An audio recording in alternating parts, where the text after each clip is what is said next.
I've become perhaps a very easily identifiable kind of stage personality, and which today would be described as a brand. People are very brand conscious these days. I went to Leeds University and I was exposed to the development of kind of pop and rock and roll music in Britain at that time, in the early 70s. And I saw people like David Bowie. I was very much a fan of Charlie Chaplin and Buster Keaton's work. I suppose subconsciously I absorbed this idea of, when you think Charlie Chaplin, there's certain things you think about, his cane, the kind of shoes he wore, the little bowler hat and so on. I was fascinated by the world of performers and the theatricality of that. The work that I was doing was trying to create a South African identity for myself. So I started to explore my own background through my songs. And my brother is a painter, an artist.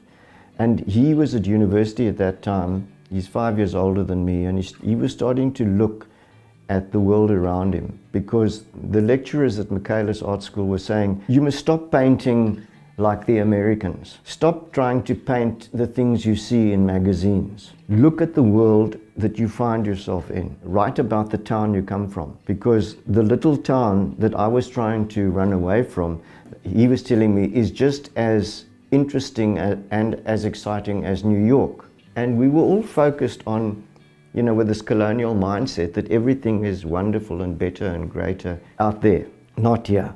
So going to Leeds University, I suddenly was exposed to out there. I quickly began to understand how different I was. I spoke English, but I wasn't an Englishman. And I played the same music, but I wasn't them. And suddenly I started to write things about, so who am I? So I started to look at myself. How am I dressing? And I didn't want to look like an American from California, but I did. I had long hair, I kind of looked like a post-hippie sort of, student. The way I'm dressing doesn't reflect what I'm singing. And so then I started to look at influences that I could use in my clothing. So I bought really big khaki pants, but to make them a caricature of farmers' khaki pants. So they were big and they got that Chaplin-esque thing. And I went to Diagonal Street in Johannesburg. I knew that the black fashion was Florsheim shoes, and I bought Florsheim shoes, and I had Argyle socks. This is in the 1970s. I was already wearing patterned socks. There were photographs of my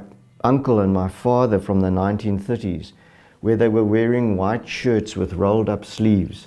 And I thought it was such a sort of South African thing from the past. And then I took a waistcoat from the railways. I had long hair, and I was in the bath one night, and the hair was wet, and I got up and I saw that my hair was all slicked back, and I looked in the mirror and I thought, my God, it looks like, like the 1930s. And so I went out and I cut my hair and I put Brill cream on it. Everyone laughed at me.